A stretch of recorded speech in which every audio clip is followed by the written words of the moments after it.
and globally, as you know. They have managed to move from the third and fourth place now into the second place as a global provider of bunker fuel. The estimated current bunker volume in Fujairah is in the region of about 1 million tons per month, and that makes Fujairah the largest regional bunker hub and the second largest global hub for bunker supply. And that doesn't come, of course, with no pain.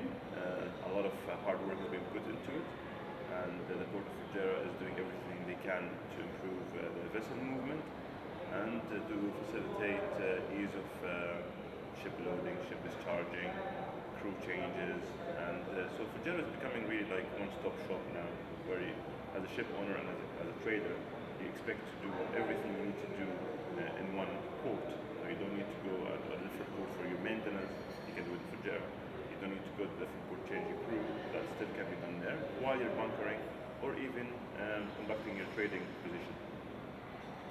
Having said that, of course, now the port is thinking how to improve that even further, and they announced investment into dedicated bunker barges.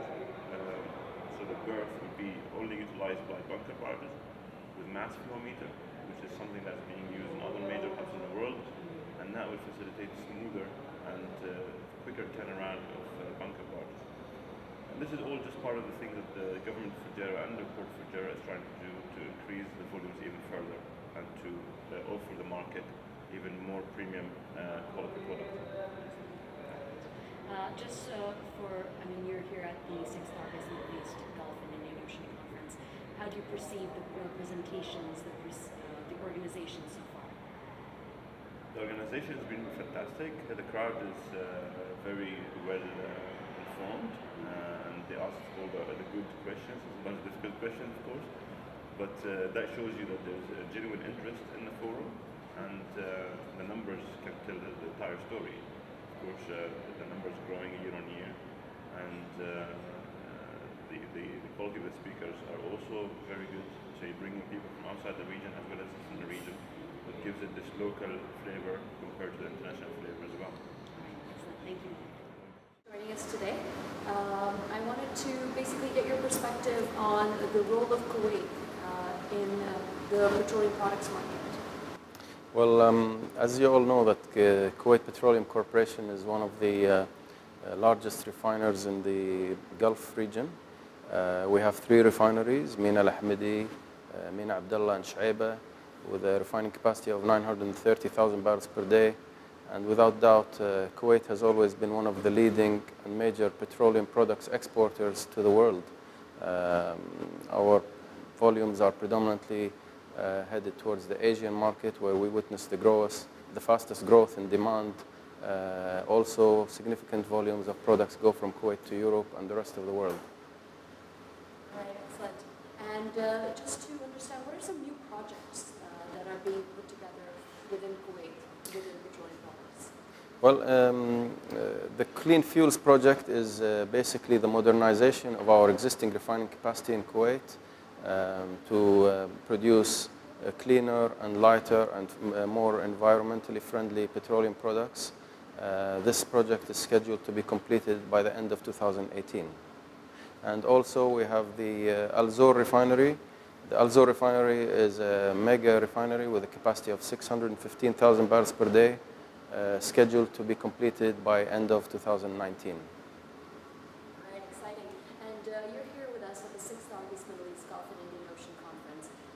How did you perceive the content and the organization?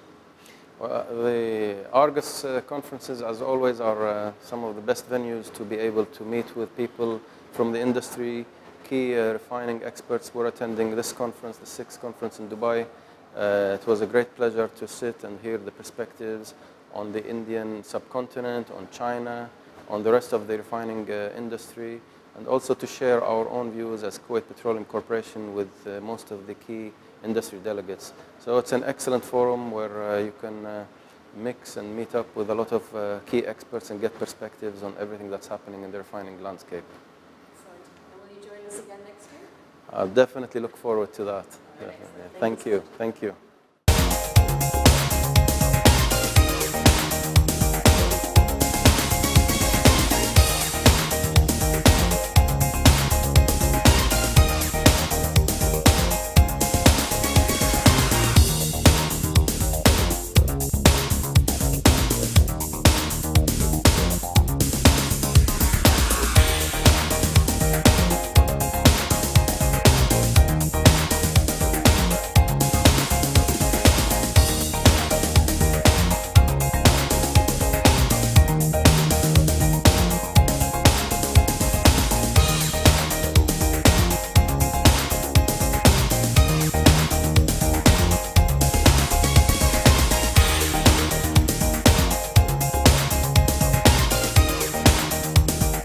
The conference is very good, and there's been a lot of interactions within the audiences as well as the presentations, and people have also been very cooperative in giving up their thoughts as well as what they do within the industry. And with the turmoil of the oil prices, I think these conferences help us to coordinate and get more feedbacks from others across, and also their intellectual requirements, which help us to mitigate risk and issues in the day-to-day activities that we look. And I think it's farewell a very good conference which has been organized by Argus, and the present days have made it more interactive, and they've also made sure that there are more innovative ways of looking at doing these conferences.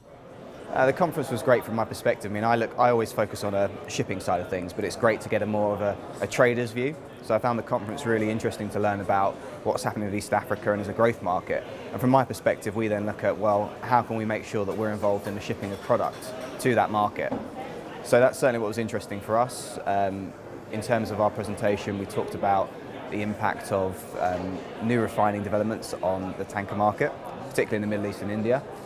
So it's very important to understand that the Middle East is an export-orientated refining centre, which means more demand for tankers and more longer haul product trade. That then impacts freight rates, which from a trading perspective is obviously very important for your profit and loss. Well, thank you for inviting me to this SIT Argus Middle East Indian Ocean conference on oil products. It's my first time in this forum. I find it very interesting. Yesterday's proceedings were very technical. As a leading provider of energy prices, I think you got the right mix of industry professionals to be able to present lectures ranging from the dynamics today in a challenging world of doing the oil and gas trading business in the Middle East, in India, the impact of what's happening in China, the impact of the strong dollar on the trading business.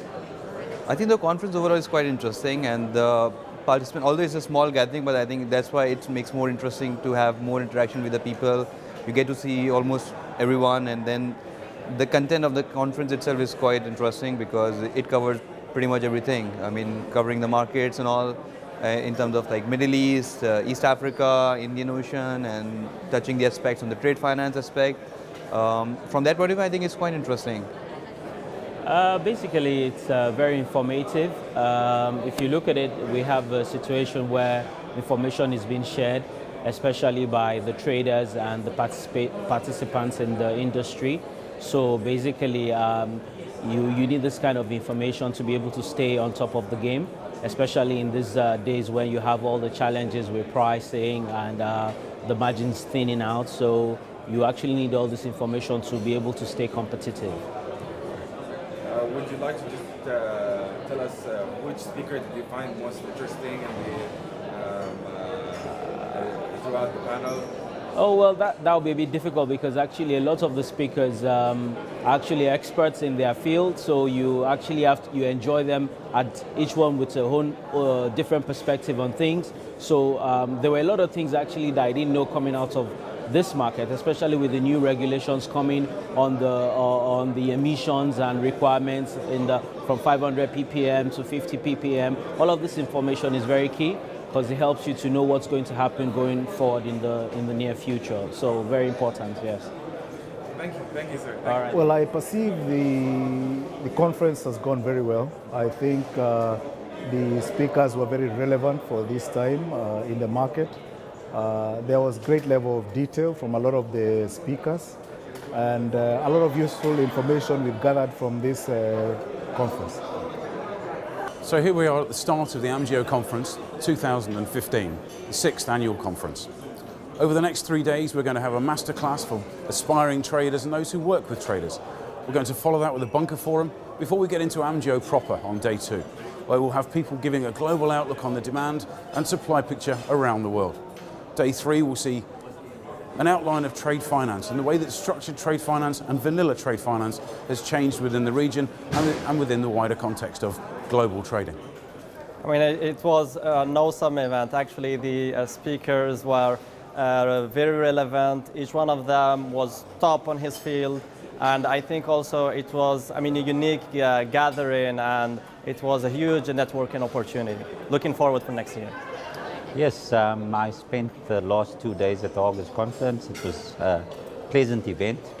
I got a lot of positive feedback from many of the counterparties here, and everyone felt that the conference was particularly well run. And I've learned a lot of the going-ons in the Middle Eastern supply areas, as well as from the shorts in East Africa. Okay. And you personally yourself, you're an expert on East Africa, all right? So, can you just give us a little insight for Yes. what exactly is happening in the region? How does it have a global impact? We had an interesting roundtable conversation regarding East Africa, and we had a couple of questions to answer regarding what would specification changes for East Africa mean, the shift from 500 ppm to 50 ppm, how would this impact the market? And it appears that there was consensus that the introduction of 50 ppm into East Africa will allow the status quo to continue. Refiners already producing Euro 5 grades, dare I say Reliance, will supply East Africa with the 50 ppm, and it wouldn't cause too much of a disruption to those supply chains. The other discussion we had regarding Southern Africa, South Africa and Maputo, we also found that it's unlikely that that the shift to Euro 5 would happen in the short term. These markets will most likely stay at around the 500 ppm mark, and possibly continue importing the lower sulfur gas oil that comes from the Middle Eastern refineries, including Reliance.